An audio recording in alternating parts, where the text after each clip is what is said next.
Welcome to the Fitnatics. I'm super excited today. I'm here with Irina Macare, who is a certified sleep, stress management, and recovery coach with Precision Nutrition. Hi, Irina. How are you? Hi, Susie. Thank you so much for inviting me to talk here about sleep. This is a topic that I'm so passionate about it, and I'm getting very excited when I'm talking about it. Awesome. Awesome. We can't wait. So let's go ahead and get started. If you could tell us a little bit about your background, that would be really helpful, kind of get to know you. Yeah, sure. So I like to joke that I'm an IT engineer by day and a sleep coach by night because like my background in my initial education is in engineering, but actually I'm a certified sleep management and recovery coach with Precision Nutrition. And initially when I started my practice, I wanted to focus more on the nutrition aspect, on how to build a healthy lifestyle, how to manage stress. But at that point, I was focusing with my own sleep struggle. So the more I dive deeper into the sleep science, I realized that sleep is such a common problem nowadays. And there are a lot of people who are struggling with sleep problems like I was. And there is a huge lack of sleep education and sleep coaches. So, and sleep plays such an important role in our life. So I decided to narrow down my expertise, and this is how I got certified with Precision Nutrition. And now I'm also working to get certified as a sleep coach as well. So I'm working on a different certification. Excellent, Irina. Awesome. Now, I've heard from a lot of clients, and I also heard from you about the struggle with sleep. What was your struggle with sleep? How did you struggle, and how did you get through it? So, as anybody who, first of all, I'm originally from Romania and I changed two countries. Like I lived in Ireland and now I live in the US. Moving countries, working in IT industry, it's very stressful. So, in time, with age, my sleep started to be affected. And the way I was experiencing sleep problem is not that, which is very common, falling asleep. I fall asleep very fast, but I was waking up regularly during the night around 2, 3 a.m. And it was taking me like 2 or 3 hours to fall back asleep. And usually I was falling back asleep when my alarm was going off. So you can imagine, like initially being healthy, young, I was able to overcome that. But the more it was happened, in the beginning it was not happening like every night. It was happening like in bursts, like when I was having a stressful project where the stress in my life was more intense. But like then it started becoming more regular and I knew anything about sleep at that point. So at some point, my health started to be impacted. I'm having stomach problems, and those started to become acute and chronic. Then, like, I didn't have any energy. I have constant brain fog. My performance at work was declining. My gym training was declining because I didn't have as much energy to put into. So I decided that I have to take things in my own hand. And it's like when it comes to sleep, people don't think like they go to the doctor immediately. They are afraid to go to the doctor. They know that they will be prescribed sleep pills. So I knew that there can be a way to improve my sleep, and I learned about sleep hygiene and how my environment is affecting that. So, for example, when I was in Ireland, I was living in an apartment. It was a beautiful apartment, but had windows from floor to ceiling, and there was like a lot of street lighting coming inside our house, and that was affecting my sleep as well. Then we had like road noise, and so beside the stress factors, there were some environmental factors that affected my sleep. So I started addressing the environmental factors, which are like the low hanging fruit. And then I was working on my mental state and my mental health.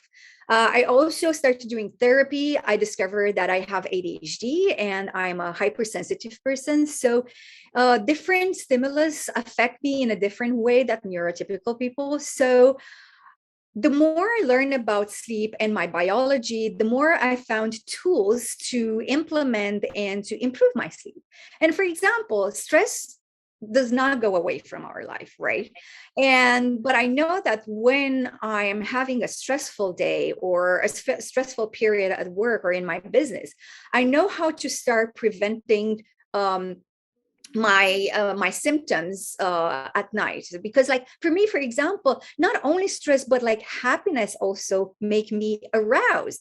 So sometimes, like for example, next week I'm going in vacation in Cancun, and I'm so excited about that I need to calm down and to do like breathing exercises and like meditation to help my body to tune down and the arousal to go down.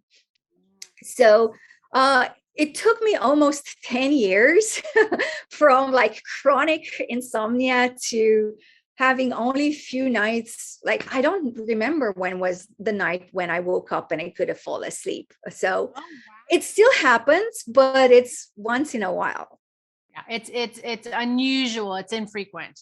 Yeah. And when it happens, I know exactly, because like I'm not perfect, like even if I know everything, I sleep. Like I drink a glass of wine in the evening, or I do work sometimes in the evening, which I don't recommend. So yeah, it happens. So Irina, tell me what you mentioned sleep hygiene. Can you give us, what exactly is sleep hygiene? Yeah, and this is so interesting because a lot of people don't know what sleep hygiene is, and they confuse when they hygiene is such a bad word in this case, because like a lot of people, when they think about sleep hygiene, they think about like washing their face or washing their bed sheets, right? But hygiene refers to behavior and environmental practices that help you to have a good night's sleep. So when I'm talking about sleep hygiene, I like to point to, or like to put in two buckets. One is like the external factors, like I was talking about in my case, like light, sound, temperature, even nutrition and exercise. They can impact our sleep when they're not done properly. And there are some internal factors like behavior, rumination, stress. So depending on these factors, on some of them we have total control. Like I don't know, I can reduce the temperature in my bedroom. There are some that we have partial control. Like I cannot stop, the light that it's coming or the noise that it's coming outside, but I can do other things. Or we have no control, like our genes or our biology, we cannot change that. So depending on how much control you have, you can implement some different strategies. And it's good to start with things that you have total control on, and those are the low-hanging fruit that I like to call them. Got it. Well, a lot of my clients, Irina, they're into their health, their fitness, their nutrition. But at times, we may have a situation where there might be an injury, a sprain or a strain here. How important is sleep to recovery from these types of sprains and strains that we may get for the fitness or in the gym? Oh man, this is like so important and so much overlooked, because like people, when they think, there was a study and I think they when they ask what people prioritize, they prioritize fitness and nutrition, and they prioritize work, but they didn't prioritize sleep, which is so important. And there are a lot of people, and nowadays is like a badge of honor to say like, oh, I sleep 4 to 6 hours a day. And people, they are thinking if they deprioritize sleep in favor of work, they're more successful, right? But sleep plays such a huge role in our health, and we spend a third of our life sleeping. And if sleep was not important, our modern nature would have removed it, because like when we sleep, we don't reproduce, we are vulnerable to predators, we are not feeding. So if it didn't play a huge role in our evolution, Mother Nature would have eliminated. But sleep improves our mood, improve our mental health, improve our cognition, and keeps our brain healthy. But the very important, it helps us to build lean tissue and muscle bone. Then it helps repair tissues. It helps regulate blood sugar and lipids. And also it affects a lot the hormones.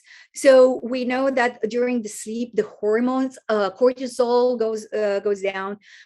During sleep, the growth hormones is up. A lot of our growth hormone happens during our sleep. And interleukin 6 is also regulated during sleep. And interleukin 6 is very important in inflammation and in immune system regulation. So also our sleep regulates the hormone and appetite and satiety hormones like ghrelin and leptin. So during sleep, those hormones are regulated, and during sleep, like the body increase the amount of calories that we want to eat during the day and decreases during the night. But if we lose sleep, the balance between the two is skewed, and we are more hungry. We are tend to eat bad foods, like more carby and fatty foods. So, and also if you're sleeping less, you have more time and opportunity to sleep more. So when it comes back to come back to your initial question, when it comes to your clients that want to have results in the gym, the recovery and injury happens during sleep. A lot of recovery and processes happen during the sleep. We are cleaning metabolic waste during the sleep. So if you want to speed up your recovery and your injury, prioritize sleep. Your immune system will work better. Your inflammation will. So inflammation is good when it comes to recovery, like when you have an injury, but the amount of inflammation, like too much inflammation, it's not good, right?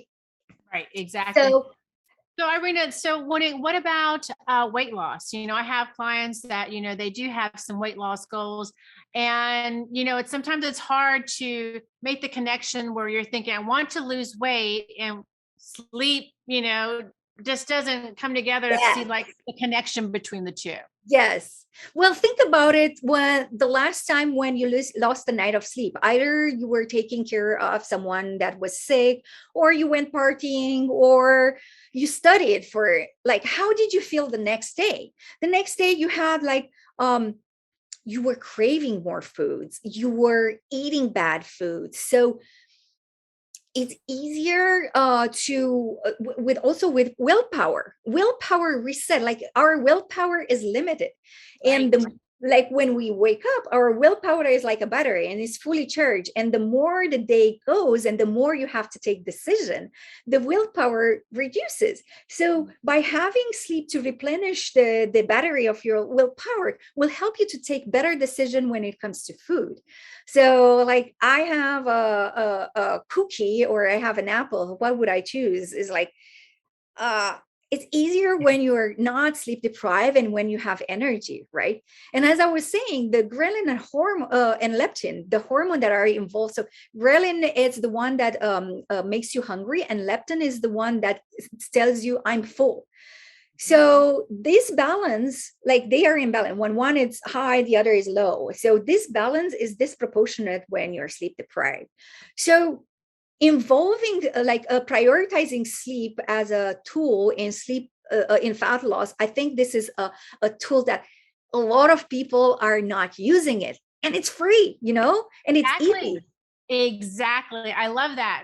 Excellent point, Irina, because, a lot of times we're, because of just being in the health and fitness industry for over 20 years for myself, it's always been about the fad diets and quick fixes and, really expensive supplements that you can only get, certain doctors. And in actuality, sleep, as you say, it's free, it's easy, but with the right tools, which you're going to help us with here shortly, we can help get better sleep and prioritize sleep to get the results that we want, Yeah. whether it's fat loss, whether it's reducing inflammation in the body, and recovery for our workouts. So excellent. Well said. Well And said. you know what, Susie, like sleep, it's not sexy enough. That's why people is like, I want it hard, I want it expensive, I want to be in pain. Sleep is Right. like, and I'm Exactly. trying And I'm trying on my platforms, and I'm trying to communicate that sleep is sexy, sleep is good, sleep makes you look sexy, because sleep also Oh, helps with like the beauty sleep, right? Like a lot of people are exactly. prioritizing beauty sleep, helps with regenerating like skin and makes you fit. Collagen. Yeah. Oh, yeah, definitely. So, what are some common things that impact our sleep negatively? I know you talked about the stress. Okay. There's so many, but Okay. I Give want us a to few. I want to structure it in a way that to understand for your audience to understand how chronic sleep is happening, because there are three the three P's. There are predisposing factors, which is like our genetics, like we might be sensitive to anxiety, like how we can be easily aroused, or like wake up like at the very sound, like so they're the predisposition factors. This happen and this cannot change. But then the second P is the precipitating factor. There is an event in your life, like as I was saying, maybe you are studying, or maybe you having some stress in your life, or that is affecting the sleep, and this is starting to affect your sleep. And this can happen for a few days, for a few months, for a few years. And that's the problem, which is the third P, which are the perpetuating factors, right? And this is more about the thoughts, behaviors, habits that you develop, beliefs, and emotions. Like you lose the confidence in your ability to sleep. You have negative connotation about building that you build around sleep. Then you build like misconceptions, and you believe myths that I'm a bad sleeper, I've never sleep well, I cannot fall asleep, I cannot go to bed before 2 a.m, I'm a night owl. So all this come into factors to and lead up to chronic sleep deprivation. So and when it comes to behavior, this is what coaches are doing. They're addressing behavior. So there are, like as I was telling in the beginning, there are things in the low-hanging fruit that you can address, like which you can address with sleep hygiene. But most of the work that you, and especially what I'm doing with my clients, is to break this loop of negative thinking and the bad habits. So yeah. I will say this, Irina, and a lot of my coaching is really going into that mindset. Whatever the case may be, it's very important our mindset, which to reiterate what you're saying. And within that, it's self-efficacy. If we believe that we're not good sleepers, then we're not going to be good sleepers. If we believe that we are good sleepers and we can take those tools to improve our sleep, then we will do that. So that self-efficacy component is very important. Having that belief that we can be successful in the face of obstacles, and those obstacles being stress, being jobs, being, financial stresses, all kinds of things that we all may encounter from time to time in life, some more than others. So I'm in agreement with you that that mindset, the behaviors are critical. Yes. What we tell ourselves, we're not a good sleeper, we're a night owl, has a way more of an impact than what someone else tells us. So learning that, go ahead. And on the other side, like there are the anxiety for people who are also building around sleep. I have to fall asleep. If I cannot fall asleep, then tomorrow I'll be a wreck. If I'm not, they catastrophize. Like if I'm not sleeping well, then I'll get sick. So the more you try to be a better sleeper, sometimes this works against you, because when you go to bed, you're aroused and you associate bed with like anxiety, and do you toss in bed and you force yourself to sleep, you count sheep, but nothing happens. So there are a lot of tools and strategy that you can work with, and I don't know if you want to go into this or. Oh, definitely. So what I'm hearing from you, Irina, is there is hope. We can improve our sleep. Absolutely. Definitely. So let's go into that. If you could give us one tool or strategy that we can implement today to improve our sleep and make sleep a priority? Um, it's very hard to pick one, especially because it's very individualized, like depends on what you're doing, what's your behavior. But one thing that I think it's very important, and I could say it's general to a lot of people, is light exposure. So we've heard about blue light. People are so afraid of light, but actually it's not a bad thing.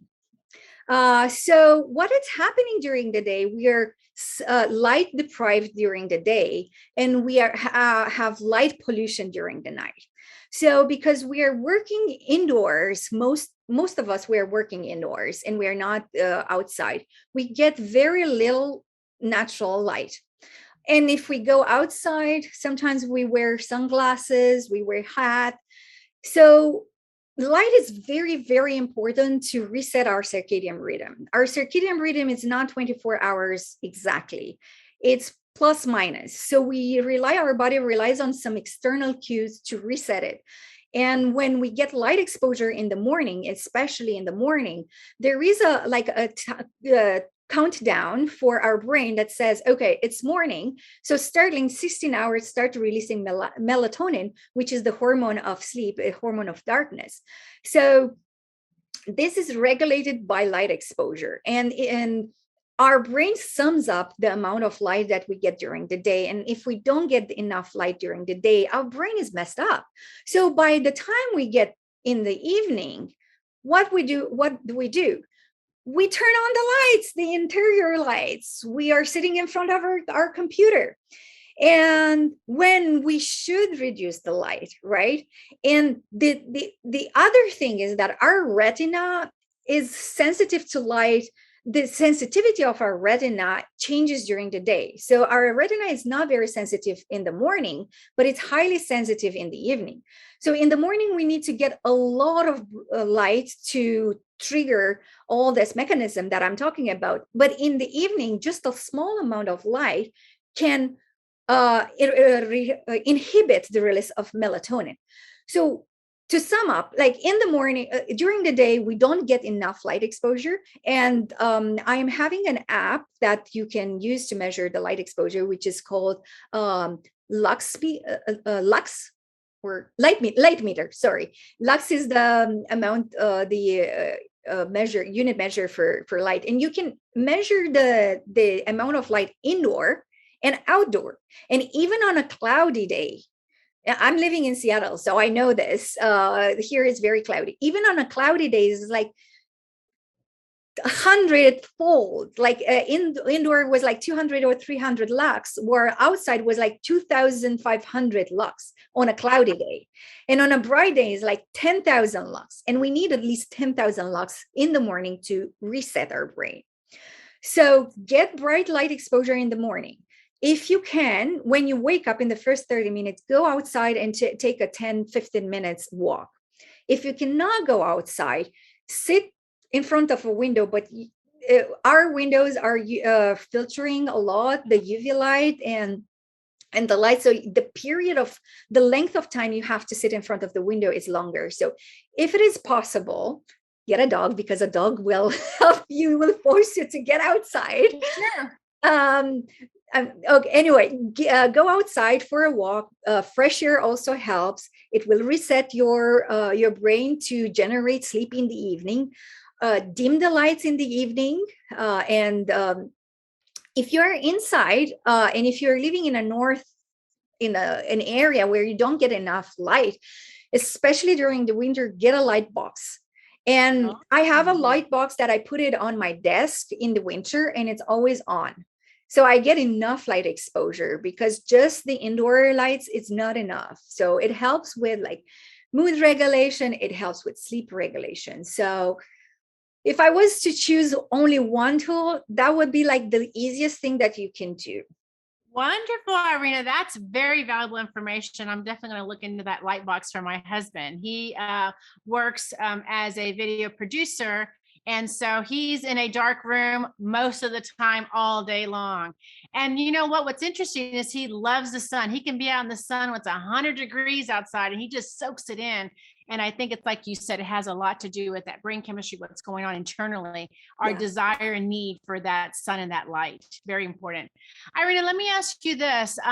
What about alcohol consumption when it comes to our sleep? Sometimes, I think people have an idea that, oh, they're going to, have a drink. It's going to help them get to sleep. Is that true? Oh my God. Thank you so much for bringing up this topic. Alcohol is sedation, helps us to relax. And when we fall asleep because we had a glass of wine, the sleep quality is not the same. If you look at the brain wave of a person who has consumed alcohol before sleep and without alcohol, the brain waves are completely different. So sleep provides sedation. That's why we feel so relaxed. It numbs our brain, but it does not. Impairs our brain to create those nice brain waves that we have during the sleep.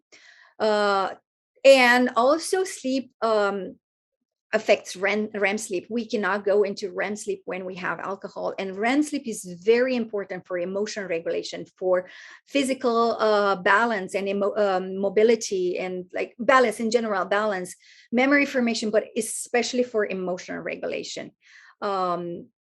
So I am not recommending having alcohol in the evening, especially as a tool to help you to fall asleep. There are other things that you can use instead of that, like tea, chamomile tea, or reishi. Last night I just had a hot chocolate with reishi, and reishi also helps promoting relaxation and sleep. So there are other ways you can relax if you have a stressful day than going for the alcohol. Excellent. Excellent. Now, I noticed in your stories not too long ago, probably was maybe a day or so, you also, another tool was you were suggesting was journaling. Oh, yes. Oh, this is comes in the behavior category, is like, most of the time, including myself, I'm a very busy person. Like, I have 2 jobs and I'm like, loves to study. So every single moment of my free time, I'm either putting a podcast or listening to something, but I don't have time I don't allow my brain to process the emotion or what's happening during the day. So what happens is, like, when I go to bed at night, my mind is the first time when my mind is able to process and to make sense of what happened during the day. That's not the right time when you want to do that, especially if you have a busy day, because you start catastrophizing and you are worrying. And so what I'm suggesting is including in your pre-bed routine.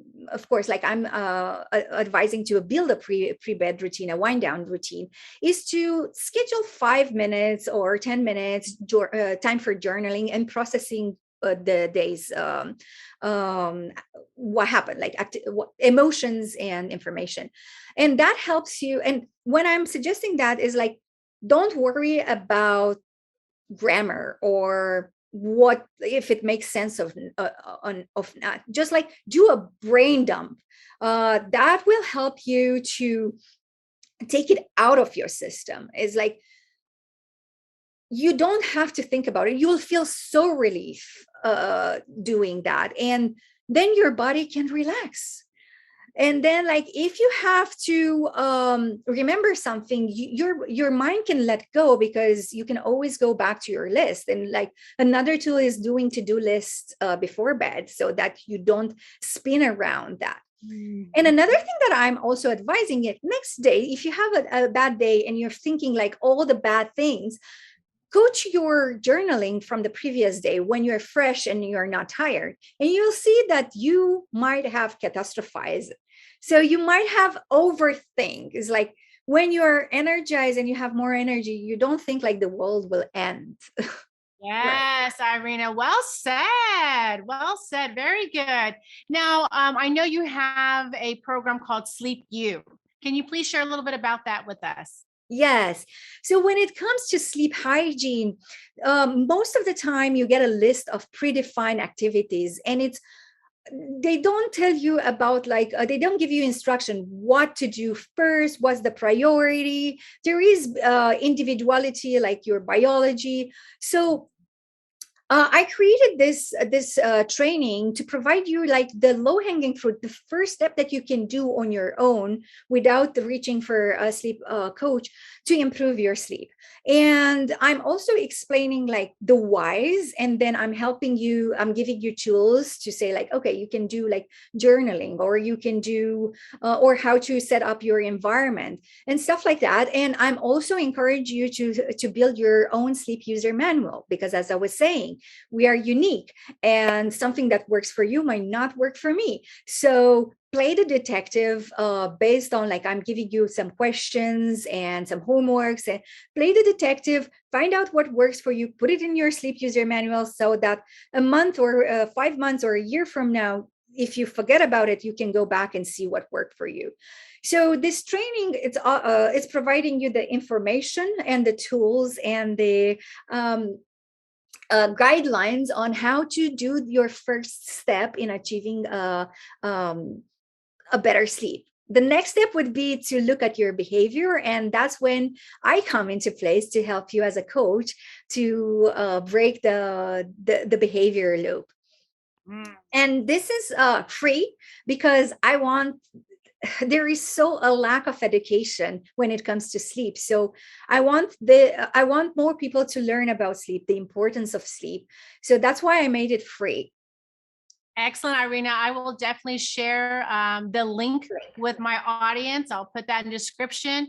And definitely, I'm sure there are going to be a lot of individuals interested in learning how to develop their own user manual to prioritize their sleep and get better sleep. Now, last question here, Irina, is, are you a fitnatic? And if you are, tell me what's your favorite way to stay fit and healthy? Well, I am. Time is very precious right now for me. But since I'm living in the Pacific Northwest, my favorite way to stay fit is doing hikes. We have beautiful mountains. The weather now is great. So during weekends, if the weather is good, you'll find me somewhere on a mountain doing so, taking my dog and doing hikes here. Wonderful. Thank you so much, Irina, for your time, your valuable information. I will definitely share your Sleep U information with my audience, and we look forward to hearing from you again in the future. Thank you so much. Thank you for inviting me. Thank you.